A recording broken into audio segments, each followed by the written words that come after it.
Hello दोस्तों, आप सभी का हमारे यूट्यूब चैनल पर स्वागत है। तो हमने एमए की सीरीज स्टार्ट कर रखी है। तो एमए जो भी हिंदी सब्जेक्ट से एमए कर रहे हैं उनके लिए ये वीडियो काफ़ी कारगर साबित होगी। और ये हमारा फर्स्ट सेमेस्टर की सीरीज है। फर्स्ट सेमेस्टर के क्वेश्चन आंसर हम आपको करा रहे हैं और उसमें आपका जो पेपर रहेगा वो आपका द्वितीय प्रश्न पत्र रहेगा, आदिकालीन एवं रीतिकालीन काव्य। और आज की वीडियो में हम आपको दीर्घ उत्तरीय प्रश्न कराएंगे। जो दीर्घ प्रश्न होते हैं, ठीक है, दीर्घ उत्तरीय प्रश्न, जिसमें हम डेली आपको एक क्वेश्चन कंप्लीट कराएंगे। कितना? एक क्वेश्चन। एक वीडियो में आपको एक क्वेश्चन पूरा कंप्लीट मिलेगा। ऐसे ही हम डेली एक एक क्वेश्चन आपको कराएंगे और बहुत जल्दी ही आपका पूरा कवर करा देंगे। तो चलिए आज के क्वेश्चन पर हम चलते हैं। तो आज का हमारा क्वेश्चन रहेगा, पृथ्वीराज रासो की काव्य कला पर प्रकाश डालिए। साथ ही पृथ्वीराज रासो काव्य की जो भावपक्षी और कलापक्षी विशेषताओं पर विशेषताएं बतानी है। ठीक है, तो पृथ्वीराज रासो की काव्य कला। तो पृथ्वीराज रासो हिंदी साहित्य का प्रथम महाकाव्य है।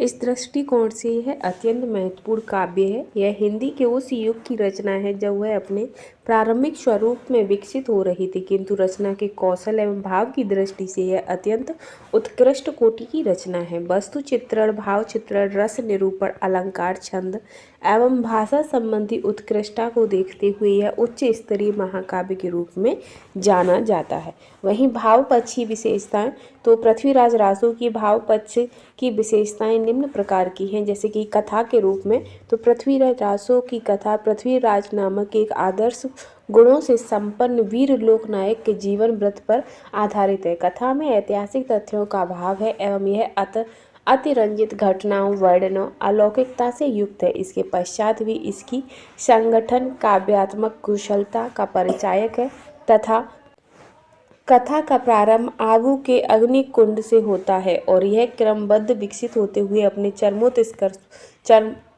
चरमोत्कर्ष पर पहुंचता है। कथा के संगठन, विकास क्रम, नाट्य संधि एवं प्रसंग क्रम की दृष्टि से यह उत्कृष्ट महाकाव्य है। वस्तु चित्रण की बात करें तो पृथ्वीराज रासो में कवि ने प्रकृति, स्थान, युद्ध एवं नागर शोभा के चित्रण में अत्यंत सुंदर वस्तु चित्रण कला का परिचय दिया है। युद्ध वर्णन में कवि ने उत्कृष्ट कोटि का वस्तु चित्रण किया है। सेना व्यूह रचना, सैन्य संगठन, विजय दुंदुभी का बजाना, रण कौशल का प्रदर्शन आदि इसमें अत्यंत स्वाभाविक एवं प्राणवंत निम्नलिखित चित्र दृष्टिगत होते हैं। ठीक है, इसी में आपका ये कितना अच्छा जिसमें लिखा हुआ है कि कहुति यंत धर धुकहि लुकहि कहु सुभट भात छल हुकहि काल कहु पत्र कुकहि कहु सैन पाई जल रुकहि समर भट्ट भीर धुकहि धर मछ छक जनु सुरहि कंठ श्रय समर छुकहि कातर फौजन तनु सोयस राई चुहान सुआ अरि समुंद जल बड़हि चढ़हि जियास जस जट खल मुगलू मही गाही कंडुवल। यानी कि पृथ्वीराज रासो की विस्तृत पृष्ठभूमि विभिन्न प्रकार के वस्तु वर्णनों से विभूषित है, जिसमें वस्तु वर्णन का इतना अधिक समावेश है कि कवि के वस्तु ज्ञान की प्रशंसा करनी पड़ती है। वे एक ओर जहाँ युद्ध एवं आखेट के अनेक सजीव चित्रण को प्रस्तुत करते हैं, वहीं दूसरी ओर नगर शोभा, उपवन की छटा, सरिता एवं सरोवरों से युक्त वन प्रदेश का सुरम्य वर्णन भी उसी सजीवता एवं तन्मयता के साथ करते दृष्टिगत होते हैं। इनके साथ ही विवाह आदि संस्कारों के चित्रण में भी कवि ने अपने वस्तु वर्णन कौशल का परिचय दिया है, जिसमें वो कहते हैं कि पंच हस्ति मदवही गिरंद गुरूप गहरत मेघ जनु तुरई बीस ऐराक तेज गन अगिन पवन मनु जर कमर जनेऊ हत शंकर नग मंडित सप्त सूखम परिकाल हेम तंतुनि तन छड़ित बरोठी विवाह विवस्थ समित सचकित पिकत रही विवहार विबुध ज्योति गिनत लख कित जात न कही। यानी कि इन वर्णों की विशेषता यह है कि इसमें कवि ने सूक्ष्म से सूक्ष्म वस्तु विवरणों का भी उल्लेख करते हुए उनकी शोभा का निरूपण किया है। इस कारण ये चित्र अत्यंत स्वाभाविक, सजीव एवं सुंदर बन पड़े हैं।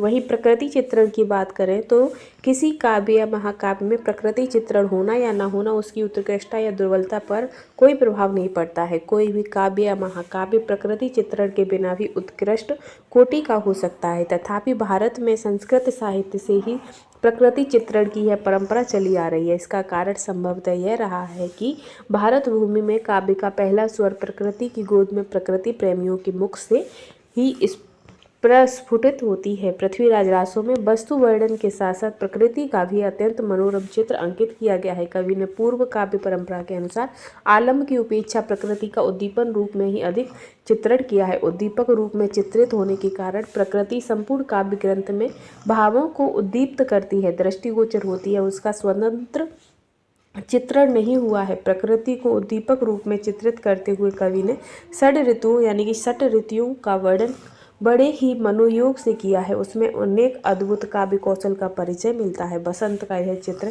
जिसमें आप देख सकते हैं कि मवर एवं फुलंग कदम यनिय दीस भवर भाव भूले भ्रमत मकर देव शीस बहुत बहत बाय उछति मोर अति विगग अगन किए कुह कुहंत कलक कंठ पत्त राखस रति अंत्य पय लागी प्राणपति बीवनो नाह नेह मुछ चित धरऊ दिन दिन अवधि जुवन जहष्ट कत बसंत न ग्राम कहूँ।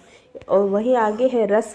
तो रस की भी प्रधानता आपकी वीर रस में देखी गई है, जिसमें पृथ्वीराज रासो यह एक युद्ध प्रधान वीर रस से युक्त काव्य है। अतः इसमें प्रमुख रूप से वीर रस प्रधान भाव की धारा प्रभावित होती है, किंतु रस अन्य रसों का भी उत्तम परिपापक दृष्टिगत होता है। इसके समुचित विश्लेषण हेतु इन अलग अलग दृष्टि डालना समीचीन ही होगा। वीर रस पृथ्वीराज रासो में वीरत्व के प्रदर्शन एवं ओजपूर्ण व्यंजना के स्थल भरे पड़े हैं। इसमें कई युद्धों के सजीव चित्र गतिशील दिखाई देते हैं। संपूर्ण ग्रंथ में उत्साह नामक स्थायी भाव प्रमुखता है। इसके कारण ये मुख्य रूप से वीर रस का ही संचरण करता है। युद्ध के वर्णन से संपूर्ण ग्रंथ भरा पड़ा है, जिसमें वीर रस की अत्यंत तीव्र व्यंजना हुई है। वहीं इष्ट मंत्र उच्चार द्विट उठत इकधर क्रमत पे की 25 भिरत सत इक पर सरस सुरभ बाहत एक समांत पराक्रम जाम हुड़ पल कटे ताम बाहत वीर दम सिर परे सुहुक्के धर फिरे प्रे श्रोण उठे सुधर सिर धार वीर उठे किल कहीं ए पराक्रम सूर नर। वही रौद्र रस की बात करें तो वीर रस के साथ साथ आपका रौद्र रस।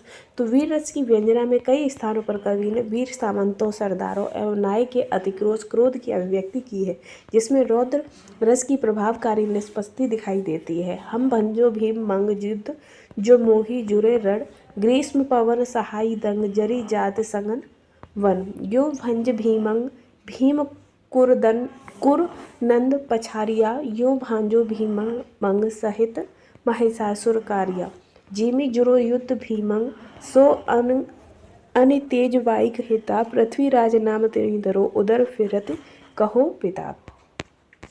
आगे है कि पृथ्वीराज रासो में आगे है बीभत्स रस।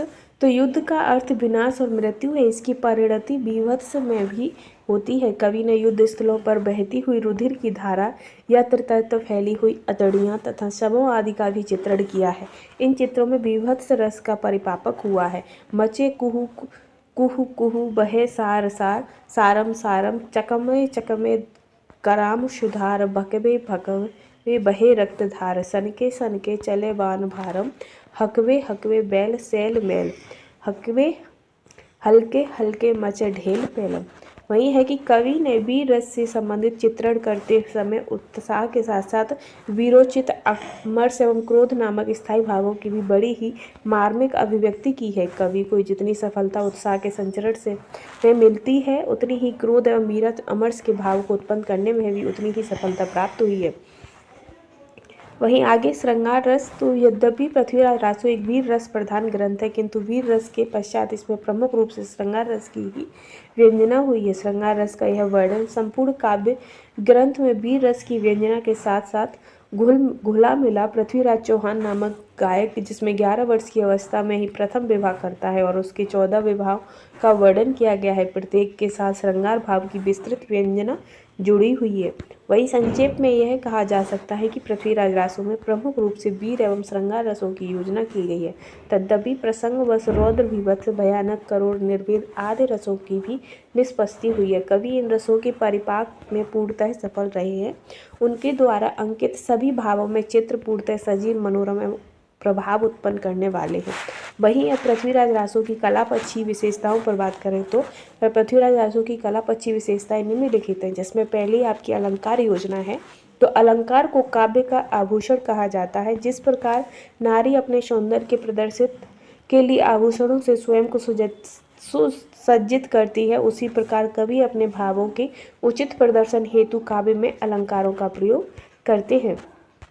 वहीं महाकवि चंद की अलंकार योजना के अनेक भावों को रसानुकूल प्रकाशित करने में पूर्णतः सक्षम हुई है। उन्होंने विभिन्न प्रकार के अलंकारों का प्रयोग किया है, किंतु इनका उद्देश्य इन अलंकारों के माध्यम से काव्य चमत्कार को प्रस्तुत करना नहीं, बल्कि उन्होंने इनका प्रयोग जहाँ भी किया है वहाँ अपने भावों को उचित व्यंजना के उद्देश्य को ही ध्यान में रखकर किया है। पृथ्वीराज रासों में शब्द अलंकार, अर्थालंकार दोनों प्रकार के प्रचुर मात्रा में मिलते हैं। इनके रसानुकूल प्रयोग के कारण रस निष्पत्ति एवं प्रभावोत्पत्ति की तो वृद्धि हुई है, काव्य में स्वाभाविक चमत्कार की उत्पत्ति हुई है। उदाहरण स्वरूप रूप का अतिशयोक्ति की इस योजना को देखा जा सकता है, जिसमें कवि ने कुंजर, सिंह, पर्वत, भृंग, शशि आदि उपमाओं का प्रयोग करके उसकी उपमेय गति, कमर, कुंच, कुचाग्र, मुख आदि का निरूपण किया है। कुंजर ऊपर सिंह, सिंह ऊपर द्विपय, पयव ऊपर भृंग, भृंग ऊपर शशि शुभ्रत। यानी कि जो पृथ्वीराज रासों ने कवि चंद के स्मरण, उपमा, प्रतीपी, भ्रांति, मान, संदेश, अतिशयोक्ति, दृष्टांत, वक्रोक्ति, यमक, श्लेष आदि अलंकारों का प्रयोग इतनी प्रचुर मात्रा में किया है कि उसका संपूर्ण विश्लेषण एक ग्रंथ का निर्माण करने में सक्षम है। अलंकारों की यह छटा युद्ध एवं श्रृंगार के वर्णों में छाई दिखाई देती है। इसी प्रकार कवि इस ग्रंथ की अलंकार योजना में पूर्णतः सक्षम है। वहीं छंद योजना, तो छंद योजना की बात तो काव्य के नादात्मक सौंदर्य की सृष्टि से के लिए छंदों की योजना अत्यंत आवश्यक होती है, क्योंकि नाद सौंदर्य का प्रभाव हृदय पर तीव्र रूप से पड़ता है और यह रस के समुचित प्रभाव के भी सहायक होता है। महाकवि चंद ने पृथ्वीराज रासों में भावानुकूल एवं रसानुकूल छंदों का प्रयोग करके नादानात्मक सौंदर्य की अद्भुत छटा प्रस्तुत की। उन्होंने वीर रस की व्यंजना, छप्पय, साटक, गाहा, दोहा आदि का प्रयोग किया है, जो इस रस के भाव के अनुरूप नाद सौंदर्य की सृष्टि करते हैं। वर गोरी पद्मावती, गही गोरी सुरतान, निकट नगर दिल्ली गए अत्र भुजा चहुआन। महाकवि चंद को छप्पय सम्राट माना जाता है। इसके छप्पय अद्भुत रूप से सरस, स्वाभाविक और रसोत्पादक हैं। ये रस को तीव्र बरसाती नदी की बाढ़ के समान प्रवाहित करने में सहायक हुए हैं। छप्पय में 4 रोला एवं 2 उल्लाला के पद हैं और यह वीर रस के काव्य के लिए सर्वदा उपयुक्त छंद समझा जाता है। भाषा, तो पृथ्वीराज रासों की भाषा का प्रश्न विवादास्पद बना हुआ है। यह उस युग की रचना है जब संस्कृत, प्राकृत, अपभ्रंश भाषाओं में काव्य रचनाएं होती थी। हिंदी की कोई सुव्यवस्थित रूपरेखा नहीं बन पाई थी। लोक भाषाएं राजस्थान, अवध, ब्रज, भोजपुरी, मिथिला, बंगला आदि में अलग अलग मौलिक रूप से विकसित हो रही थी। इस ग्रंथ की भाषा का विश्लेषण करने से ज्ञात होता है कि इसमें अपभ्रंश, राजस्थानी, ब्रज आदि भाषाओं के अतिरिक्त अरबी, फारसी शब्दों का भी सम्मिश्रण है। ब्रज भाषा तो ऐसे स्वरूप में दिखाई पड़ती है जो 16वीं व 17वीं शताब्दी का विकसित रूप है। इस प्रकार इस ग्रंथ की भाषा एक रूपता नहीं है।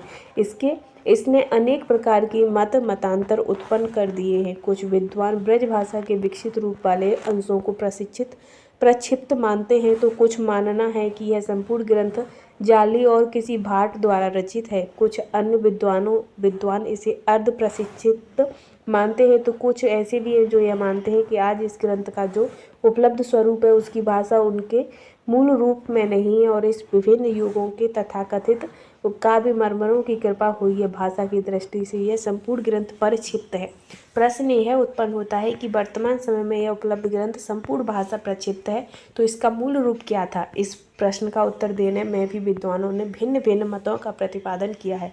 कुछ विद्वान इसमें मुनि जिन, विजय कांति सागर, मथुरा प्रसाद दीक्षित, हजारी प्रसाद द्विवेदी आदि प्रमुख इसके मूल रूप को अपभ्रंश में रचा गया मानते हैं। वहीं डॉक्टर दशरथ शर्मा, मोतीलाल मुनरिया डिंगल पिंगल की रचना भी मानते हैं। तो ये है फिर है कि इन सभी विद्वानों ने अपने अपने मतों के पक्ष में जो तर्क दिए हैं उनकी महत्ता को अस्वीकार नहीं किया जा सकता है, किंतु कवि द्वारा प्रस्तुत अंतर साक्ष्य अन्य ही तथ्य की ओर इंगित करता है। कवि ने स्वयं को षड भाषा का ज्ञाता कहा है। पृथ्वीराज रासों में विभिन्न भाषाओं के कुछ पद मिलते हैं, किंतु ये पद अत्यंत अल्प मात्रा में है। पृथ्वीराज रासों की भाषा के अध्ययन से ज्ञात होता है कि इसकी भाषा में एक रूपता नहीं है। इसके मूल रूप चाहे जो भी रहा हो, किंतु वर्तमान उपलब्ध स्वरूप में यह विभिन्न भाषाओं का मिश्रण ही है। यह सत्य है कि कोई कवि मिश्रित भाषा में महाकाव्य की रचना करे, यह उचित नहीं लगता। हो सकता है कि इस ग्रंथ की वर्तमान भाषा का स्वरूप मूल रूप से विकृत हो गया हो, किंतु उस मूल रूप को ढूंढना आज एक दुष्कर कार्य हो गया है। निष्कर्ष तो इस प्रकार हम देख सकते हैं कि रासों का काव्य सौंदर्य उच्च कोटि का है। उसकी काव्य अनुभूति एवं कल्पना के साथ साथ अभिव्यक्ति कला भी अनुपम है। डॉक्टर द्वारका प्रसाद सक्सेना इसके काव्य सौष्ठव पर प्रकाश डालते हुए कहते हैं कि यह निष्कर्ष है कि रासों का काव्य सौष्ठ उच्च कोटि का है। उसके वस्तु वर्णनों में तन्मय तल्लीन करने की पूर्ण क्षमता है और सभी वर्णन कवि के उत्कट काव्य प्रतिभा, गहन काव्य अनुभूति, उर्वर कल्पना एवं विविध विषयों के ज्ञान के परिचायक हैं। प्रकृति की रमणीय झांकियों में रसबोधन की पूर्ण शक्ति है तथा रस एवं भावों के निरूपण एवं भाव प्रेषणीयता एवं भाव व्यंजना के गुण पूर्णतः विद्वान है। रासों की अलंकार योजना सर्वदा भावानुकूल है और छंदों के संगीतात्मक सौंदर्य के कारण संपूर्ण काव्य में वीरों की हुंकार, धनुष की टंकार, रणवेदी भेदियों की झंकार, हाथी छोड़ों की चित्तार, शत्रुओं की चित्कार की ध्वनि स्पष्ट सुनाई पड़ती है। निसंदेह रासोकार ने अपने युग की भाव दशाओं की परिस्थितियों, सांस्कृतिक विशेषताओं, परंपराओं आदि का चित्रण करके रासों के काव्य सौंदर्य उत्कृष्ट प्रदान की है और रासों के द्वारा हिंदी साहित्य के गौरव की अभिव्यक्ति हुई है। वही नेक्स्ट क्वेश्चन है कि चंद्रवरदाई की साहित्यिक विशेषताएं। तो चंद्रवरदाई की साहित्यिक विशेषताएं, यद्यपि कवि चंद की एक ही रचना प्राप्त होती है, लेकिन यही उनके यश के लिए पर्याप्त है। कुछ विद्वान तो इसे हिंदी साहित्य का प्रथम महाकाव्य भी घोषित करते हैं। साहित्यिक दृष्टि से ये हिंदी की प्रथम उल्लेखनीय काव्य रचना है। उनकी साहित्यिक विशेषताएं अग्र प्रकार की हैं। युद्ध चित्रांकन। तो चंद्रवरदाई पृथ्वीराज चौहान के न केवल दरबारी कवि थे अपितु उनके सखा भी थे। इसके साथ साथ वे एक वीर योद्धा भी थे। अक्सर आने पर वे पृथ्वीराज चौहान के साथ युद्ध करने भी जाते थे। पृथ्वीराज रासों में दो स्थलों पर युद्धों का ही सजीव वर्णन मिलता है। पहला तो पृथ्वीराज जयचंद युद्ध और दूसरा शहाबुद्दीन पृथ्वीराज युद्ध। कवि ने जयचंद की सेना की सज्जा का वर्णन बड़े ही प्रभावशाली रूप में किया है। ऐसा कहते हैं कि समय कवि ने अतिशयोक्ति का सहारा लिया। यद्यपि युद्ध वर्णन अतिशयोक्तिपूर्ण शैली में है, लेकिन इसका प्रभाव बड़ा ही मार्मिक बन पड़ा है। इस संबंध में कवि ने यदि युद्ध सज्जा का वर्णन किया तो युद्ध का भी वर्णन किया है। रासों का उदाहरण है कि सर कोरड़ी रंग पल पारी पर्क बसई मंज सचिम सधिवासी करकम डमु डाल लोलम लोलंती हालम ति देशम गए हंस नसी गहे सुवेशम परे पानी जंघम घरंगम के निनारे मनय मच्छम मच्छम तरे तीर मारे सिरसा सोरापम कहे सा शिवाली गहे अत गुत्थी स सोहे मुरारी तट रंभ रंत भरतम विचरीम कंत श्याम सवेतम नीर पीरम। ये है। तो फिर इसके बाद प्रकृति चित्रण। तो चंद्रवरदाई ने प्रकृति चित्रण पर भी विशेष ध्यान दिया है। पृथ्वीराज रासो कृति नगर विवाह सिरंग सज्जा युद्ध शत्रु विजय जलकेली आखेट आदि वर्णनों के लिए प्रसिद्ध है। इस प्रकार के अनेक वर्णनों में कवि ने अपनी रुचि का परिचय दिया है। इसके साथ साथ कवि ने शरद ऋतु का वर्णन और प्रकृति वर्णन भी किया है। और जहाँ तक प्रकृति वर्णन का प्रश्न है तो कवि चंद ने प्रकृति के केवल आलम और उद्दीपन के रूपों का ही वर्णन किया है, लेकिन यह वर्णन भी काफ़ी प्रभावशाली बन पड़ा। इस संबंध में आचार्य हजारी प्रसाद द्विवेदी ने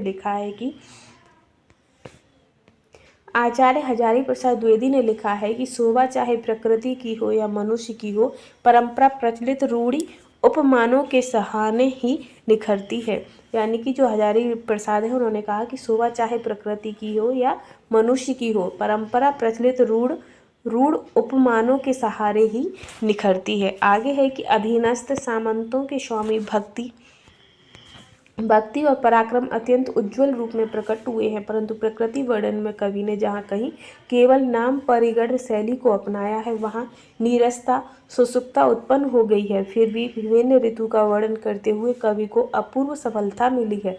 बसंत वर्णन अवलोकनीय है। सागम कलधूत नूतन शिखराद मधुलेही मधुवेशिता बाता शीत सुगंध मंद सरसा आलोल सचेष्टता कठी कंठ कुलाहेल मुकुलाया कामस्त उद्दीपनी रत्ने रत्न बसंत पत्त सरसा संयोजी भागे। वही है सौंदर्य चित्रण। तो सौंदर्य चित्रण के अंतर्गत नख सिख वर्णन में रासोकार को अभूतपूर्व सफलता मिली है। कहा जाता है कि पृथ्वीराज रासो अपने नख सिख वर्णन के कारण हिंदी की काव्य रचनाओं में अद्वितीय स्थान रखता है। इसमें कवि ने कल्पना की सरसता के साथ साथ नायिका के व्यक्तित्व का भी ध्यान रखा है। कवि ने नायिका के हृदय को मदन का अयन कहा, जहाँ वह छिप जाना चाहता है। उसके अधरों की उपमा पके हुए बिम्मा फल से की है। पृथ्वीराज रासो में एक से सुंदर वर्णन भरे पड़े हैं। संयोगिता के देदीप्यमान ललाट पर लगे हुए कस्तूरी के तिलक की उपमा सागर से निकले हुए नवीन चंद्रमा की गोद में बैठे हुए मृग के साथ की गई है। जहाँ चंद्रवरदाई ने संयोगिता के नख सिख का वर्णन किया है, वहाँ कवि उसकी सखियों का वर्णन करना नहीं भूले, बल्कि सखियों का वर्णन कवि बसंत प्रियाओं के रूप में करता है। मन भावन का रूप दर्शनीय है। अधर पल पल पल्लव सुवास मंजरी तिलक पंजरई पास अली अलक कंठ कलमंठ मत संयोगी भोग बरु बहुमंत। मानवी नख सिख वर्णन में सरस्वती के नख सिख वर्णन में ही हमें देवी बेसियक नख सिख वर्णन का उदाहरण मिल जाता है, लेकिन यह नख सिख ना होकर सिख नख है, क्योंकि सरस्वती यहाँ एक देवी है। अतः कवि ने आराधक बनकर उसके सौंदर्य का वर्णन किया है। कवि ने उसके कपोलों की तुलना प्रातः काल में उदित उस चंद्रमा के समान की है, जो राहु के कलंक से बचने के लिए मृग रथ के जुए को खींच रहा हो। परवर्ती कवियों ने असमान कवि चंद्र का नख सिख वर्णन सर्वदा मर्यादित सुरुचिपूर्ण संपन्न सौंदर्य चित्र अनुकरणीय है। इस प्रकार पद्मावती के नख सिख वर्णन भावी कवियों ने के लिए प्रेरणा स्रोत बन गया, जिसमें दिया है कि मनहु कला शशि भान 1600 बनिए बाल बेस शशि ता समीप अमृत रस पनी बगसी कमल मृग भ्रमर वेन सचैन मृग लुटई हरि कीर अरुबिम मोति नस सिस अहि घुटई छपनी गमंद हरि हंस गति बीहे बनाए सचे सचिय पद्मनीय रूप पद्मावतीय मनहु काम निरसिचिय। यानी कि फिर आता है श्रृंगार और वीर रस का परिपाक। तो महाकाव्य में श्रृंगार वीर रस या शांत रस का परिपाक होता है। इस काव्य में श्रृंगार और वीर रस का परिपाक हुआ है। कवि चंद ने पृथ्वीराज के प्रेम का वर्णन करने के लिए श्रृंगार रस के अनेक स्थल सजाए हैं। ऐसे स्थलों पर नारियों के रूप चरित्र का संयोग वियोग